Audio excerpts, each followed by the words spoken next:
Praise the lord.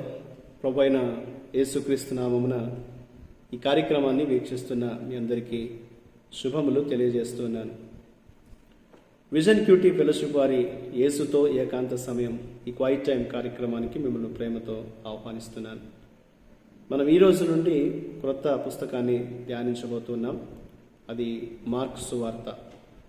ఈరోజు మన ధ్యానం కొరకు ఏర్పాటు చేయబడిన లేఖన భాగము మార్కు సువార్త 1వ అధ్యాయము 1-11 వచనాలు. ముందుగా ఈ భాగంలో మనం 1-4 వచనాలు చదువుకుందాం. దేవుని కుమారుడైన యేసుక్రీస్తు సువార్త ప్రారంభం. ఇదిగో నా దూతను నీకు ముందుగా పంపుచున్నాను, అతడు నీ మార్గము సిద్ధపరచును. ప్రభు మార్గము సిద్ధపరచుడి, ఆయన త్రోవలు సరాలము చేయడని అరణ్యములో కేక వేయుచున్న ఒకని శబ్దం అని ప్రవక్త అయిన యెషయా చేత వ్రాయబడినట్టు బాప్తిస్మిచ్చు యోహాను అరణ్యములో ఉండి పాపక్షమాపణ నిమిత్తము మారుమనస్సు విషయమైన బాప్తిస్మము ప్రకటించుచు వచ్చెను. ఈనాటి లేఖన భాగం ఆధారంగా మనం ఏర్పాటు చేసుకున్న అంశం ఏదనగా సువార్త ప్రారంభం, the start of the gospel. నేటి వాక్య భాగం యొక్క సారాంశాన్ని మనం ఆలోచించినట్లయితే, యేసు దేవుని కుమారుడుగా సింహాసనాన్ని అధిరోహించాడు. క్రీస్తుగా ప్రపంచాన్ని ఆయన రక్షించాడు. కాబట్టి ఆయన గూర్చిన కథలో సువార్త అనేటువంటి పదముతో, ఇదే శుభవార్త అనేటువంటి మాటతో బాప్తిస్మిచ్చు యోహాను ఒక రాయబారిగా రాజు యొక్క మార్గమును ఆయన పరిచయం చేసినట్లు ఈ సువార్త తెలియజేస్తుంది. యేసుక్రీస్తును గూర్చినటువంటి సువార్త మనకు ఈ ప్రారంభంలో ఈ యొక్క సువార్త మనకు అందిస్తుంది. ఆయన ప్రజలకు పరిశుద్ధాత్మలందు బాప్తిస్మం ఇస్తాడు. నీటితో మారు మనసును గురించిన బాప్తిస్మము ద్వారా ఆయన వారిని రక్షిస్తాడు. ఈ పట్టాభిషేక కార్యంలో ఈ యొక్క కార్యము యోర్దాను నదిలో జరిగినట్లుగా లేఖనంలో మనకు వివరించబడింది. పాపాత్ములైన ప్రజలను రక్షించడానికి యేసు తాను బాప్తిస్మం పొందడం ద్వారా తన సింహాసనాన్ని అధిరోహించాడు అనేది మనం అర్థం చేసుకోవాలి. అప్పుడు ఆకాశం తెరవబడింది, పరిశుద్ధాత్మ పావురం వలె యేసు మీదికి దిగి వచ్చాడు. అప్పుడు దేవుడు యేసు యొక్క సింహాసనాన్ని అభిషేకంతో ప్రకటించాడు. ఇందులో దేవుడు ఎవరు, ఆయన ఏమై ఉన్నాడని తలస్తే మొదటి వచనంలో ఇది సువార్త యొక్క ప్రారంభము అనే మాట మనం చదువుతాం. దేవుని కుమారుడని యేసు భూమిపైకి వచ్చాడనే సువార్తే శుభవార్త. పాపముతో ఉన్నటువంటి మానవుని రక్షించడానికి ఆయన లోకానికి వచ్చాడనేది సువార్త. పాపము మరియు మరణం యొక్క అధికారంతో బాధపడుతున్న లోకాన్ని రక్షించడానికి దేవుని కుమారుడు సేవకుడి రూపములో ఆయన ఈ లోకానికి దిగి వచ్చాడు. ఈ సత్యాన్ని తెలిసిన వారందరూ కూడా వారి యొక్క గలం విప్పి వారు సువార్త ప్రకటించేవారై ఉంటారు అనేది మనం గ్రహించాలి. కాబట్టి మనం ఈరోజు ఈ గొప్ప సువార్తను ఎవరికైనా అందిస్తున్నామా అనేది ఒకసారి మనల్ని మనం పరీక్షించుకోవాలి.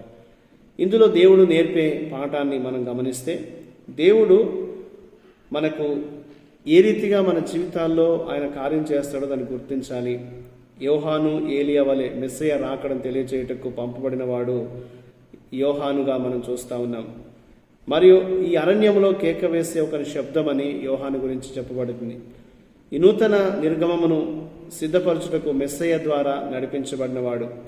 ఇతడు తనను తాను హెచ్చించుకోలేదు, కానీ క్రీస్తును మాత్రమే అతను హెచ్చించాడు.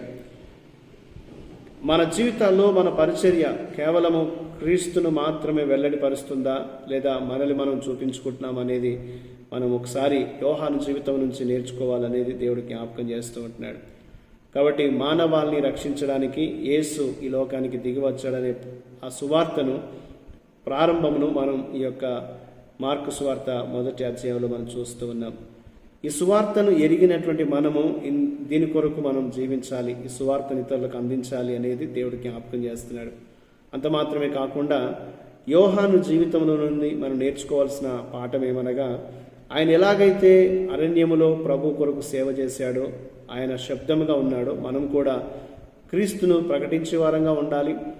అలాగే యేసును మాత్రము ఆయన హెచ్చించినట్లుగా చూస్తాం. తను తాను హెచ్చించుకోలేదు, కానీ ఆయన హెచ్చవలసి ఉన్నది, నేను తగ్గవలసి ఉన్నదని చెప్పి ఆ యోహాను క్రీస్తును తన జీవితంలో హెచ్చించినట్లుగా మనం చూస్తాం.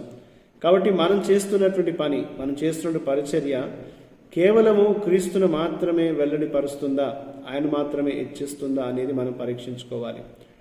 మనల్ని మనం ఎన్నడూ కూడా హెచ్చించుకోనకూడదు. కానీ మన కొరకు రక్షణ తీసుకురావడానికి ఈ లోకానికి వచ్చినటువంటి మన రక్షకుడైన ప్రభువును మనం హెచ్చించాలి, గణపరచాలి, ఆయన సువార్తను మనం ప్రకటించాలి అనేది దేవుడు మనకి లేఖనంలో జ్ఞాపకం చేస్తున్నాడు. కాబట్టి ఈ రోజున మనందరం కూడా మన అనుదిన జీవితాల్లో ప్రభువును ఎరిగిన వారమై ఆయన గూర్చి మనం సాక్ష్యం ఇస్తూ మన జీవితాల ద్వారా ప్రభువును గణపరిచేటట్లు జీవించాలి. ఇతరులకు ఒక మాదిరిని మనం కనపరిచే వారంగా ఉండాలి అనేది, సువార్తకు తగినటువంటి జీవితాలు మనం జీవించాలనేది దేవుడు మనకు ఈ లేఖనం ద్వారా జ్ఞాపకం చేస్తున్నాడు. అలాంటి కృప మన అనుదిన జీవితంలో దేవుడు మనకు దయచేయనట్లు దేవుని సహాయం కొరకై మనం ప్రార్థన చేద్దాం. మా ప్రియ పరలోకపు తండ్రి, నీ కృప ద్వారా మమ్మల్ని రక్షించావు, నీకు వందనాలు. నీ సువార్తను ప్రభావం వినగలిగి ఉన్నాం, మాగా నిన్ను తెలుసుకోగలిగి ఉన్నాం. అలాగే అనేకులకు సువార్తను అందించడానికి, వారు కూడా నేను తెలుసుకున్నట్లు చేయడానికి మాకు సహాయం చేయండి. అలాగే యోహాను వారి ప్రభా, మేము వాక్యమునకు నేను విధేయత చూపే వారంగా ఉంటకు సహాయం చేయండి. ప్రభా, నాయన వాక్యానికి విధేయత చూపకుండా మమ్మల్ని అడ్డగించే ప్రతిదాన్ని మా నుండి దూరం చేయమని, నీ కృప ద్వారా మమ్మల్ని నడిపించమని యేసుక్రీస్తు నామమున ప్రార్థిస్తున్నాను తండ్రి, ఆమేన్. ప్రియులారా, మీరు సమయం తీసుకొని ఈ యొక్క వాక్య ధ్యానాన్ని విన్నందుకు మీకు ప్రత్యేక వందనాలు. ప్రతిరోజు మీకు అందించబడుతున్న ఈ అనుదిన ధ్యానాలు మీకు మేలుకరంగా ఉన్నట్లయితే మీ అనుభవాలను మాతో పంచుకోవాలని కోరుతున్నాను. ప్రభు కృప మనందరికీ ఎల్లప్పుడూ తోడయుండి కాపాడును గాక. ఆమేన్.